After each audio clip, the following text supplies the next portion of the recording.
Морские свинки и коты работали на наше ГРУ. Следили за изменником они, но прокололись на свою беду, за что и жизнью поплатились.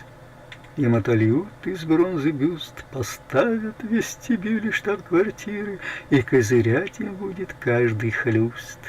А генералы приседать, выкрикивая «Ку!». Вы скажете, фантастика, собачий бред, но ведь несет Песков пургу, а впереди еще 6 лет. И не такое слушать будем мы, тем более, что это не собаки, а коты.